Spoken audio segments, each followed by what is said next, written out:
విశాఖ జిల్లాలో ప్రభుత్వ ఆదేశాల మేరకు రెవెన్యూ డిపార్ట్మెంట్ ఆధ్వర్యంలో గాజువాక సినిమా థియేటర్లపై తనిఖీలు జరిగాయి. కన్యా శ్రీకన్య కాంప్లెక్స్, ఇక మోహిని సినిమా థియేటర్లలో సోదాలు చేశారు. అలాగే నర్సీపట్నం, పాయకరావుపేట, అనకాపల్లి, యలమంచిలి ప్రాంతాల్లో ఎంఆర్ఓలు తనిఖీలు చేశారు.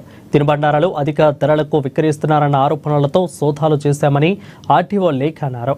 ఇకైతే ప్రేక్షకులకు ఎలాంటి సౌకర్యాలు అందుతున్నాయో తెలుసుకున్నామని అన్నారు.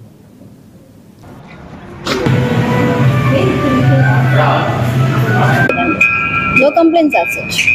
ప్రైసింగ్ ఇప్పుడు మోహిని థియేటర్లో మనం చూస్తే మనకి డిస్ప్లే చేస్తున్న ఇందాక పైన చెప్పిన ఏదైతే పారామీటర్స్ ఉన్నాయో ఆల్మోస్ట్ అన్ని కూడా ఫాలో అవుతున్నారండి. థియేటర్స్ అనేవి 2 టైప్స్ ఉంటాయి. ఒకటి రెగ్యులర్ ప్రైస్డ్ ఫుడ్, అది మనం అక్రాస్ ద స్టేట్ ఎక్కడ వెళ్ళా కూడా సేమ్ ఉంటుంది. లైక్ ఇప్పుడు ఒక కోకోకోలా క్యాన్ కానీ లేకపోతే థమ్స్అప్ టిన్ కానీ 70 రూపీస్ అంటే 70 రూపీస్కే సేల్ అయితే జరుగుతుంది. బట్ కొన్ని ఏంటంటే స్పెసిఫిక్ ఇక్కడ మాత్రమే అవైలబుల్, వీళ్ళు ప్రిపేర్ చేసిన ఫుడ్ అది వాళ్ళు పెట్టిన ట్యాగ్కి ఆ ట్యాగ్కి అమ్ముతున్నారు. సో కాబట్టి మనమైతే ఎటువంటి డిస్క్రిపెన్సెస్ నోట్ చేయలేదు యాజ్ ఆఫ్ నౌ.